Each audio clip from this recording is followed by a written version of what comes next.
As we've reported, Evansville Water and Sewer Utilities is asking for an increase in its recycling fee. And now some are saying that they hope there is an increase for many reasons. Eyewitness News' Miranda Meister with more. The proposed recycling fee increase for those in Evansville has some worried about the higher bill.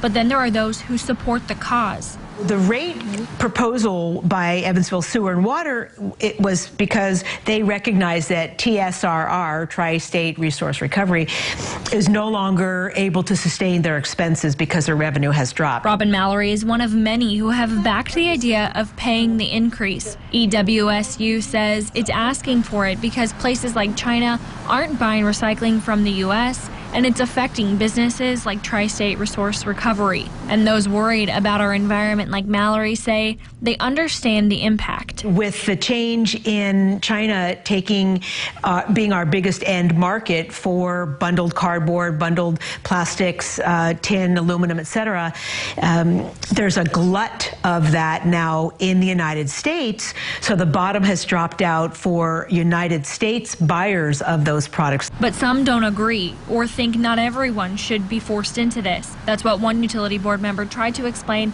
at the meeting the increase was presented at the end of November. The increase would be phased in over 3 years, going from $10.65 per month now to $12.80 in 2020, then $13.05 in 2021, and topping out at $13.30 in 2022. Bottom line is we buy many items that have to go into the trash.